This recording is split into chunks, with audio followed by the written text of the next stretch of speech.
speech class. Today I'll be talking to you on the topic which says teens pregnancy and out of wedlock birth.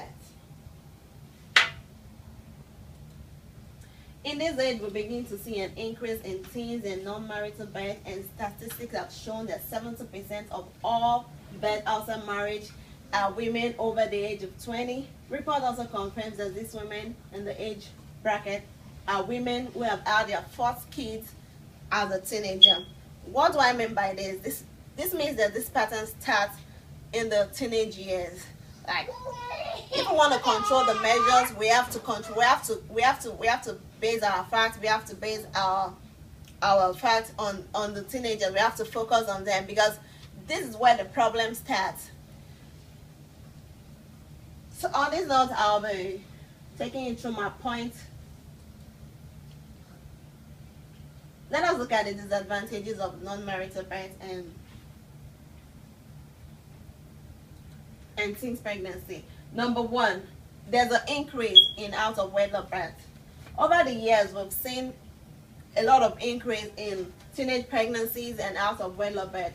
How does this happen? This happens because once a child has a first child as a teen, they tend to have subsequent one. What does this mean? This means that she finds it very difficult to settle down, and she begins to have other kids even out of wedlock. Why does that happen? It is not her fault, but it is because of the society, the way it's being structured, the way it's being designed.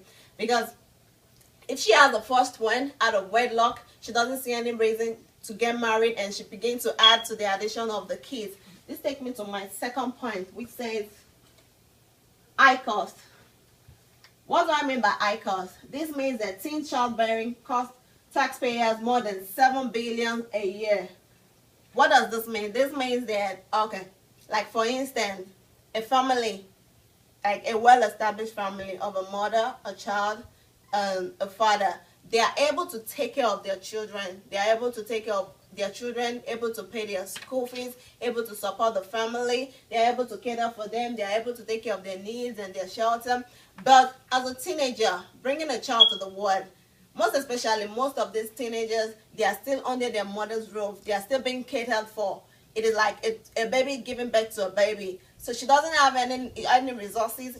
Either does the father have any resources to take care of the child at that particular time. So what do they depend on? They depend on the government to take care of their needs. They depend on welfare services. They depend on Medicaid and all that. So this costs the government a lot of money to take care of the needs of these children. This leads me to my second point, which says lack of support. What do I mean by lack of support? If a lady should tell her husband that, okay, I'm pregnant, what does she need? She needs the support from the father, especially the father, which is the number one support she's going to need. But if a girl should tell a boy that I'm pregnant, what happens? He's scared. He doesn't know what to do. He doesn't even know the right words to say to make her feel comfortable. They don't even know the right decision to take. But this caused a lot of problem because she needs the support from families, from friends, especially from the father of the child. But as a teenager, the father is unable to support the family. He's unable to take care of the expenses because he is also a teenager. He's dependent on the father, on the mother for support. So he will not be able to take care of the children. This leads me to my other point, which is challenges and lack of good upbringing. What do I mean by this when I say challenges and lack of good upbringing? Single mothers face major challenges, but teenagers are the most disadvantaged. Why? Because number one, they drop out from school. They can't continue their education. They drop out from school, and there's no support from the father. They depend on the government for their welfare services and all that. So there's no support, and also they are more likely to do poorly in school because when they come home, there's nobody to take care of them, nobody to help them with their homework. So they are more likely to do poorly in school.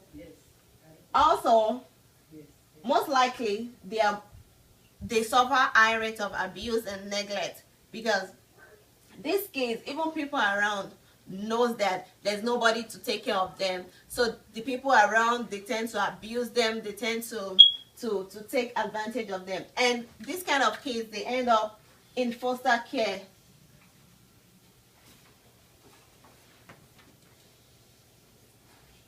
What are the controlling measures for teenage pregnancy and non-marital birth? Number one, abstinence education.